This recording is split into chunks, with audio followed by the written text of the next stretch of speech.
this condenser right here is for the basement. Okay. That's good to know. Yep. So there's a disconnect right here. Yeah, disconnect for the unit. If you have an emergency or whatever, shut this thing down.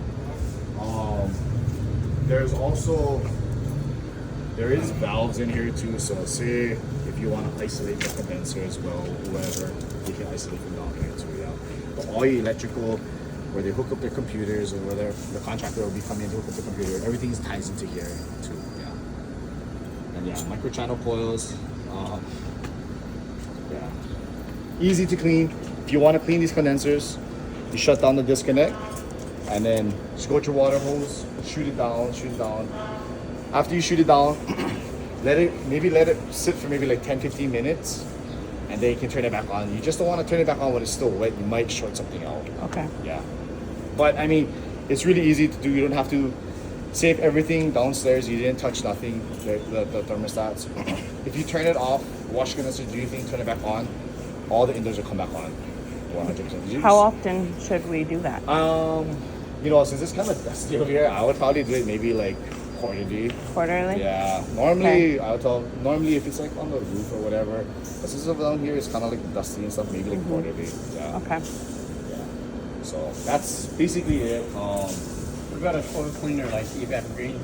You know, honestly, I wouldn't use any of that stuff on the condenser coil. Water's fine. Water's definitely fine. The coil cleaner,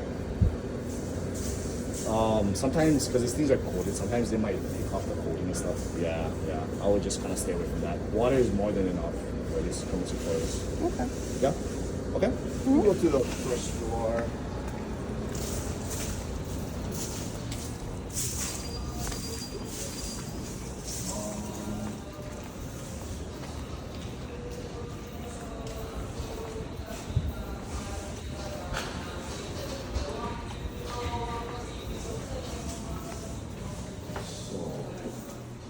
Same thing like this. So, same setup, yeah. Yeah. So, pump.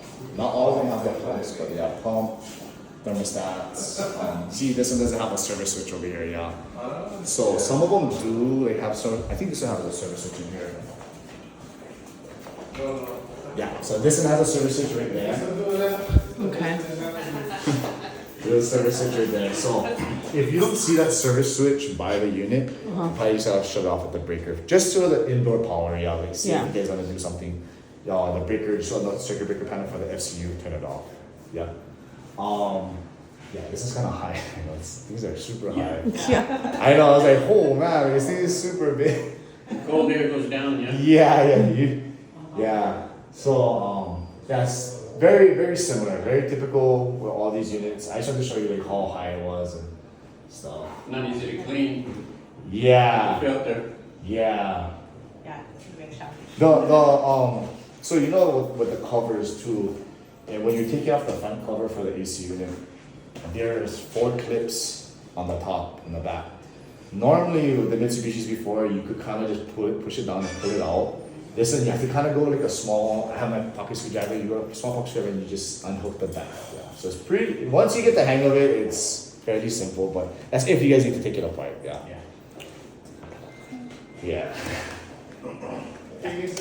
Quarterly how? Ball valves. Yeah.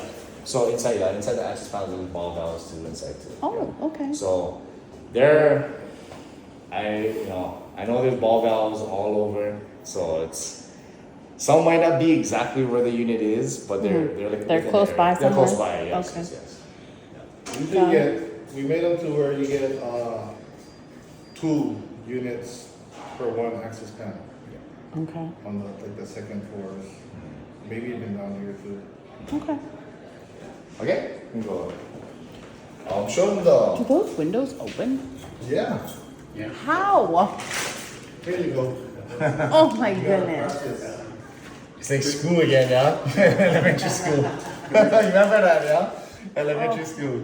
They just went with the stick. Oh my. Yeah, you remember that, right? Just like when a mom Yeah. It's cute. Like, it's so cute. I can show you guys by the lobby side. So the lobby side, inside, if you notice, in Joe's office, they have a cassette unit. It's in the ceiling, yeah. It's like Okay. a 4-panel one.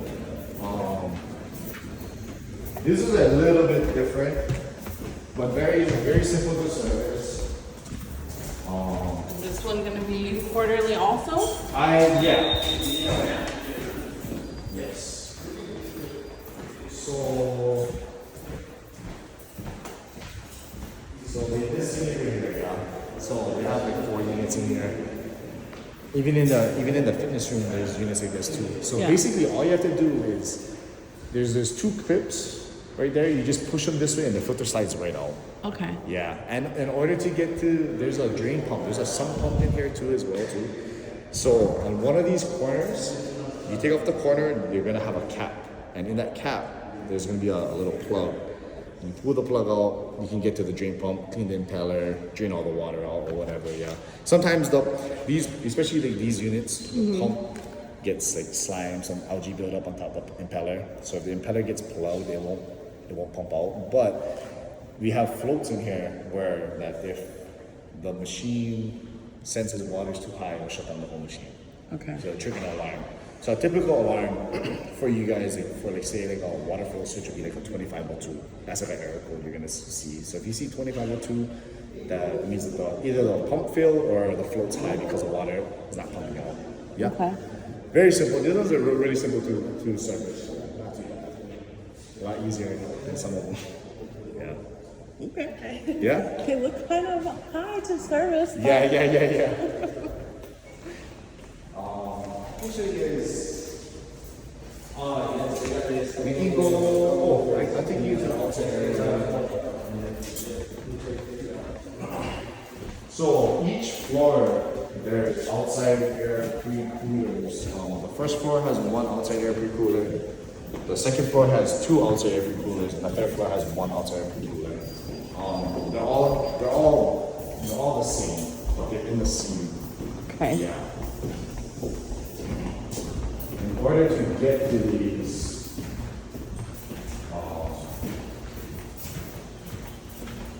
they're all kind of like in the same area. So like the first floor, second floor, same area, third floor, same area. Okay. So in these panels over here, all 3 panels you can get to one section. So the one panel would be like probably the electrical. There's a service switch in there as well too. There's also a drain line they have to blow. So with this one, for the outside air pre-coolers, because it's taking 100% fresh air, I'll blow the drain at least every month because it runs 24/7. Yeah, it's running Okay. 24/7. So that one definitely you should blow. And that's in the. Yeah, inside here. There's a unit in here. The filters are going to be on this side. Filters are standard filters, pleated filters we pull out. Everything is a direct drive. There's no belts on these machines as well too. Okay. Yeah, so don't have to worry about no belts, nothing. So all direct drive machines. The thermostat is right here for this machine too. I actually talked to Joe about this. We're actually gonna leave the set point like a little bit higher for the outside pre-coolers because there's no vents, return air vents, outside fresh supply air vents.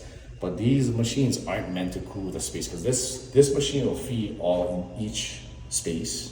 So it gives an outside air pre-cooled fresh air. Yeah. So since they're not meant to cool the space, we raise them a little bit higher so it doesn't condensate as much too. Right. Yeah. So that's all it is. And each room there is. I'll show you. There's these vents. So Okay. this is the outside air pre-cooler vents. So each vent they have their own actuator. So when we set the actuators to be open 50% when the machine's running. So you have a constant air coming in. If we didn't preset it, the dampers would be closed. But when the homeowner, whoever, so this is for the light. It's tied in with a fan. Oh. So Okay. so when the fan runs, the exhaust fan runs, 100% fresh air, the damper opens 100%. So you're gonna get more fresh air coming into the space when you're cooking and stuff. Yeah. Oh, that's good. Yeah. But everything is preset. Every room is gonna have a vent like this. Everything has an outside air cooler. Okay. Yeah. So if you want to like save an actuator or whatever, it's inside one of these vents. You have to remove the vent and you can get to it too. They're all inside there.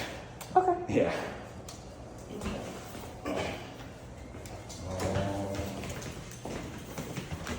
Take you guys up to. This is in front of unit 102 and 101. I'll show you the other outside.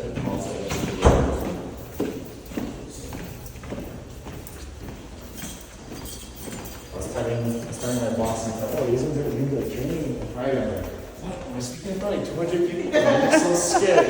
I thought speaking in front of people is not my forte. Oh, sorry, and I'll show you this too. And each electrical room, there is an AC unit inside it too, as well. Yeah. So, just to make sure that we kind of keep the space cold, you know, kind of cool for all the electrical equipment, there's AC units in there too. So every electrical room has an AC unit inside. Okay. Elevator room, I think so. Yes, they do. Yes, they do. Remember, it was leaking the other day when we were here. Yeah, you should go look at that. There wasn't water there. Oh, yeah? Oh yeah, and this is gonna be, I don't think we're finished setting this up yet, but this is gonna be your guys' central controller. Okay. So this central controller, you will be able to look at every single indoor, every single outdoor, and then the status. If there's a alarm on top or whatever, you'll be able to see everything from over here. Is there training for that, or? Yeah, I think once we get set up with this, we're gonna, I think the train guys have to finish setting this thing up for us. But yeah, we can go over it. It's fairly simple, honestly. Yeah.